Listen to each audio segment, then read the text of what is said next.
Hello again, welcome back to Everywoman, where we're looking at the changing role of women in Japan. For the older generation, marriage was seen as a duty, not an option. But that's now changing, with 1 in 4 women in their early 30s putting it off in favour of concentrating on their careers.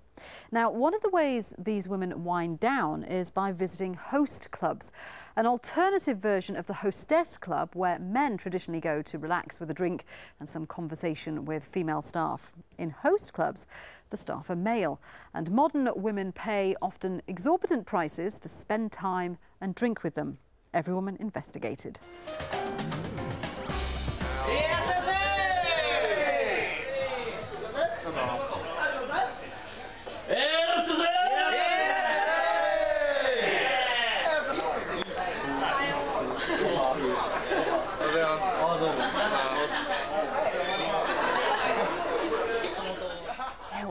It's like a Disneyland for adults.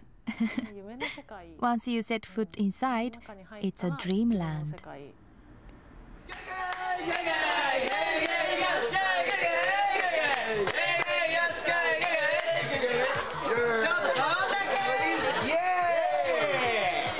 Host clubs allow women to enjoy the company of young and attractive men.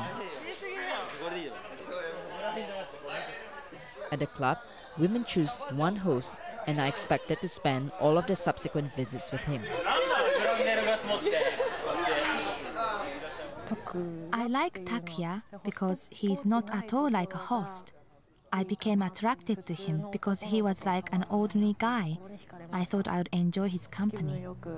While I am in the host club, he treats me like a princess and makes me feel good.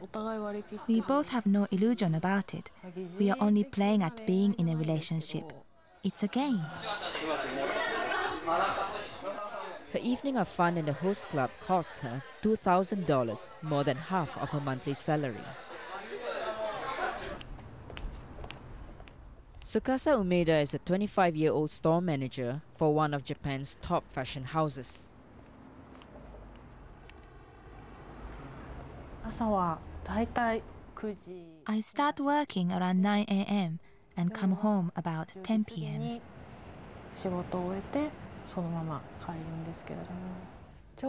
I come home when Takuya wakes up. We usually talk on the phone or exchange emails before he gets ready to go to work. I am not interested in any other guy except Takuya. My life is so work-orientated and I don't have the opportunity to meet new guys. I visit the host club to seek comfort, and also it is a chance to release my stress.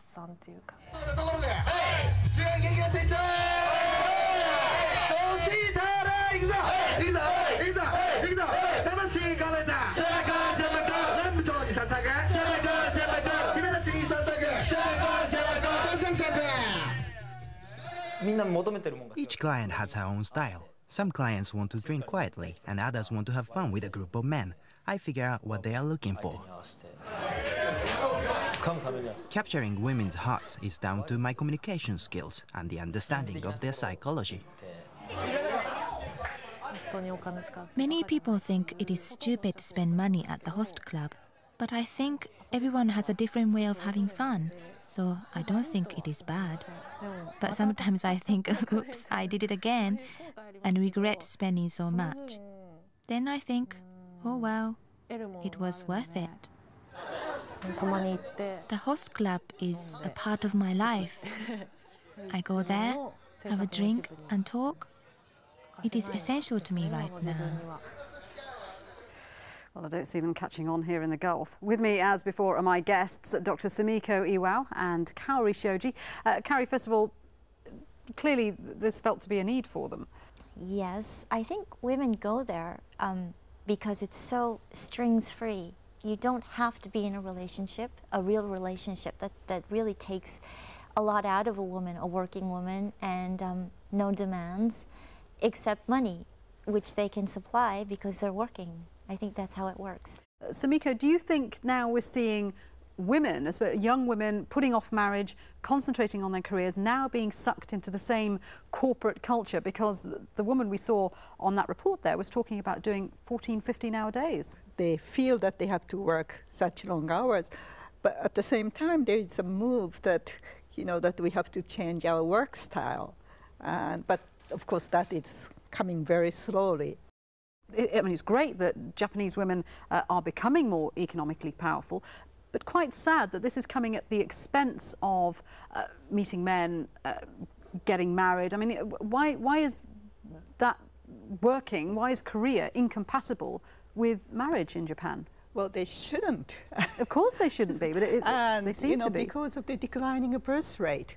Now that the government and then everybody is concerned about not having these opportunities for young people to meet together and so on. But I think there's something more to it than that. That is, for example, this woman, young lady who went to host club, I think she is revealing her fear of being committed to a close relationship. So, you know, at the host club, it's just you buy the service, and then, you know, you are not really committing yourself completely. And then the marriage, it's the same thing, that it seems that the young people are really afraid of committing themselves to these deep relationships.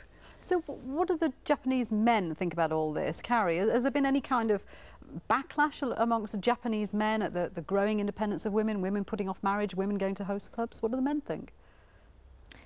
Well, the Japanese male has traditionally been scared to commit. I don't think it's purely a Japanese phenomenon, but before they didn't have to. Everyone just got married in arranged marriages. The parents or the relatives decided everything, and you didn't have to fall in love, nurture a relationship, all that Western ideals of what love should be, that just didn't exist in society. But now that it does, and it's very much a part of what women and some men expect out of a relationship, a lot of young men are just not ready for that. They're not ready to commit or cater to a woman's needs or think about her needs, or, you know, what they can contribute to a relationship, etc. They're not ready to think about love. So I think that it works to everyone's advantage in a very strange kind of way. Women go to host clubs to pay for that lovely romantic feeling or whatever they get, and men are free to pursue their interests in their career. Is it true that men are also now being forced to marry later on? Oh, they are opting. You know, it's out of their own choice, because it's not that they're struggling to find a wife, it's that they choose to marry later. Well, there are different groups. I mean, there are some groups of men who are anxious to get married, and yet they don't have the opportunities to meet what they call right person. And then now they have so much freedom and then options that the decision is theirs. In other words, the responsibility is, you know, the decision of responsibility or the right choice is their responsibility. So I think they are more hesitant to make decisions. They are more afraid to make decisions.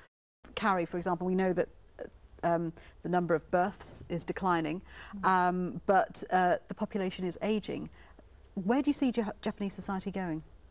I think that now the trend, there's a backward trend right now for specialists, academics, government people are saying women need to revert to their traditional, to the traditional ways that they had been entrenched in before. For example, the government is actually now endorsing arranged marriages so that people don't have to think about dating and still get married, have kids. And that's really interesting, that they're actually wanting to have arranged marriages because that's a solution to the problem. That is a solution, yes. And Sumiko, I know that you were saying that one of the key things that has to happen in Japan is a change in working practices. Can you see that happening? Well, happening, but slowly, because I did a study of fathers taking childcare leave. And so you can see that some companies and some men, yeah, especially young fathers, are willing to take childcare leave, parental leave, and which is, you know, let's hope that catches on. Yeah, that both mothers and fathers can take equally, but I was a bit surprised that the government is endorsing arranged marriage. That if so, I didn't know about it, but it's not going to work. Definitely. It isn't. It's not going to work. Okay, it's been a fascinating discussion. I think there's a lot of changes going on in Japan, and these are obviously going to continue for some time. Thank you both very much indeed for joining me. We'll have to leave it there, I'm afraid, but a big thank you to both our guests today, Dr. Sumiko Iwao and Kaori Shoji. Thank you for joining us on Everywoman. And if you have any comments on today's programme, do please email us at everywoman@aljazeera.net. We'd love to hear your views. But from all of us here, until next time, bye-bye.